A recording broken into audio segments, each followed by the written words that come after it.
Hey guys, welcome back to the channel. Thank you so much for being here. I appreciate it a ton.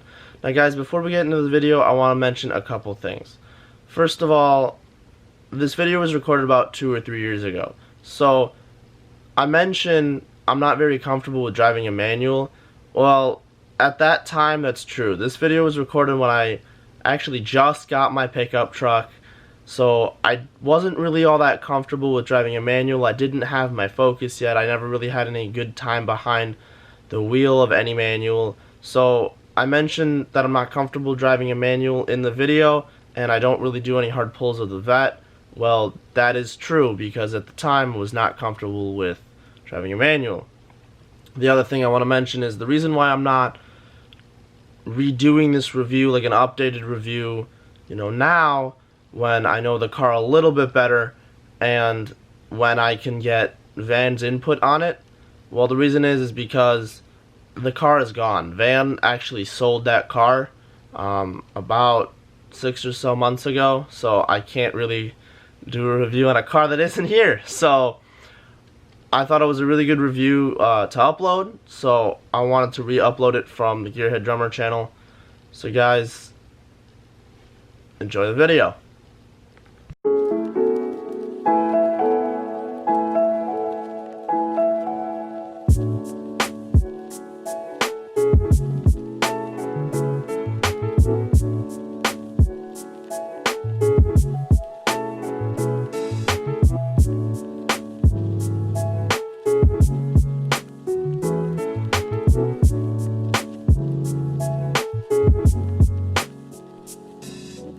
Guys, today I am standing here with a 2002 C5 Corvette. Hey guys, welcome back to the channel. If you're new, my name is Andrew and I am the Gearhead Drummer. Make sure to hit that subscribe button if you haven't already. Make sure to hit that notification bell so you know when all my newest content comes out. Guys, I'm so happy to have this car. This has been like a dream of mine to do a review on this car because Van, thank you so much for this car and letting me borrow it to do the review. He cannot be here because he's got other plans, but he was very reluctant to let me borrow this car, and thank you so much for that. Make sure to follow him on Instagram, i.am.iron.van. Again, huge thank you. Guys, we are standing here with a 2002 Corvette C5 Z51 handling package. Now, some of the cool features about this car is it's got an LS1, it produces 350 horsepower, it's got a T56 transmission. It is one of the best transmissions, manual transmissions ever made, at least in my opinion, is one of the best manual transmissions, and it comes in a Z51 handling package. If you did not see, when Van took me to the racetrack in this thing, he was running 1 minute and 29 seconds around a track that was, most people probably run around 140, and he's on a street alignment, but he's got the Z51 handling package. It's a really good suspension setup, it handles really well. This car is honestly incredible. Like I said, this car features a 5.7 liter LS1 engine. Some of the cool things about this engine are it doesn't have a standard airbox. The airbox actually moves to the front of the car instead of off to the side. So as the car moves forward, it is better for airflow into the engine. The 5.7 liter LS1 V8 pushes 350 horsepower and it pushes 350 foot-pound of torque.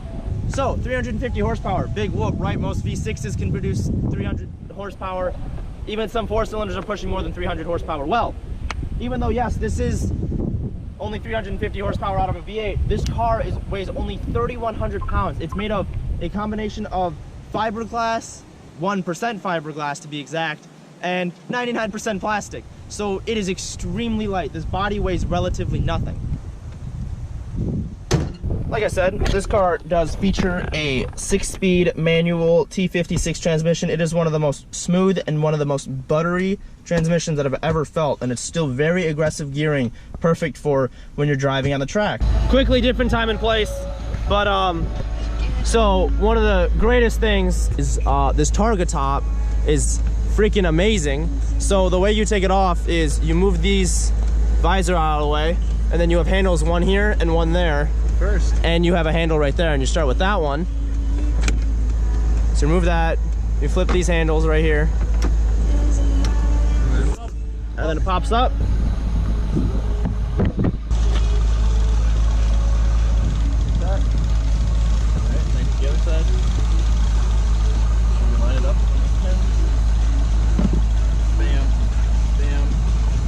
it comfortably fits right in those pins.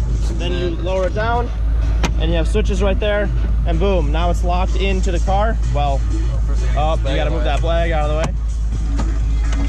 Failure. Wait, trying again. You messed up, man. Boom. Pin, and pin.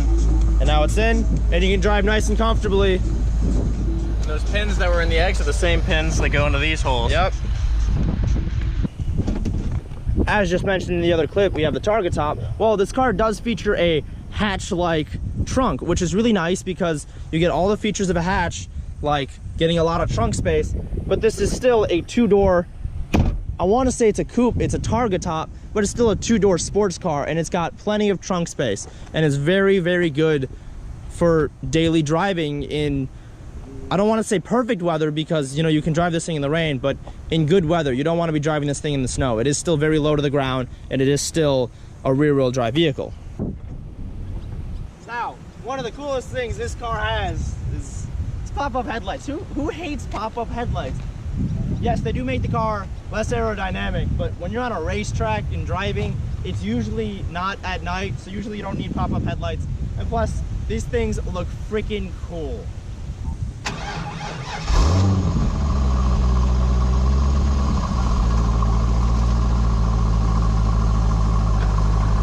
This is completely stock exhaust. This LS1 sounds really, really good. Modification-wise, he did to this car was on the oil pan, he put trap doors on it, so when he's pulling lateral G's on the track, it doesn't prevent oil starvation when he's turning one way and the oil pump is on the other side, not getting any oil to the through the engine. Now, I know if I don't mention it in the review, Van will get very upset with me, and since this is his car, he's letting me borrow it, I have to follow all of his rules. He's got some pretty good looking red tow hooks on the back of his car. He's also got one underneath his front plate cover, but well, it's covered up by this cover, and he doesn't really want to show it, and it looks better to have the Corvette logo on top instead of having the red tow hook. But they are good looking tow hooks. So guys, also, as well as, you know, being a fun car with, you know, a ton of horsepower, lightweight, this car is the second most aerodynamic car GM has ever made. Back in the 90s, they made an electric car. Well, we're not going to talk about that because there's only one electric car we like on this channel, and that is the Tesla. Sorry to all your Prius owners, but leave. This is a really smooth and aerodynamic car. Aero does not like sharp edges like the C7. Yes, the C7 looks cool, and the C6 is very similar to the C5. It doesn't have the pop-up headlights. Other than that though, the C6 and the C5 are the two most aerodynamic Corvettes made, and the C5 is even more aerodynamic because the C6 still had a few more sharper edges than the C5. And it's so sleek, and it just looks so great. I love this car.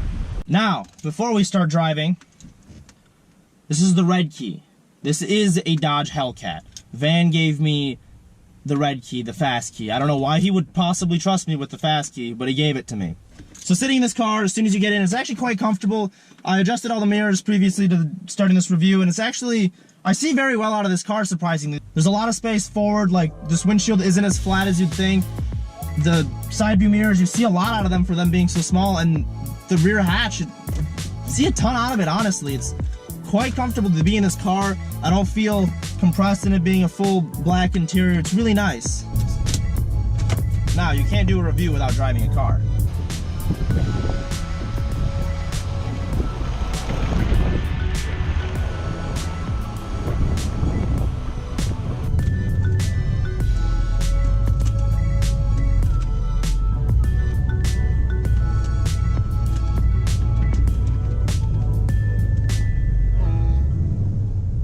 Personally, for me, this clutch point is actually a lot higher than I would personally like it, but it's a very smooth car.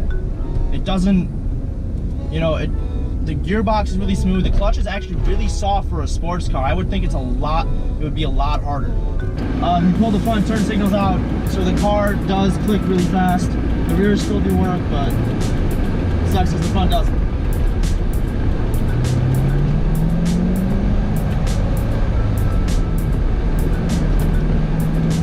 not very good at driving super aggressively, so I'm not gonna be pulling a stick at least. So I'm not gonna be, you know, hooning this car around. It's also not my car. The owner's not here. He didn't really give me permission to hoon around in it. So I'm just, you know, I'm driving it around, you know, comfortably like I would daily drive any vehicle. It's actually very smooth. Let's pull up to this roundabout right here.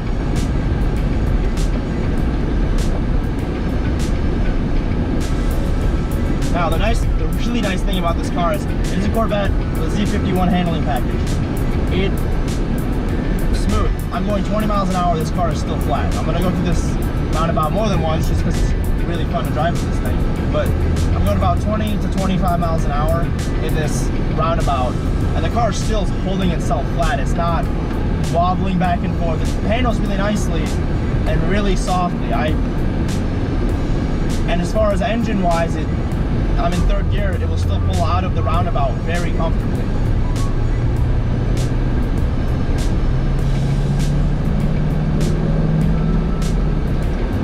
Okay guys, so that is my review on a 2002 C5 Corvette. Again, huge thank you to Van.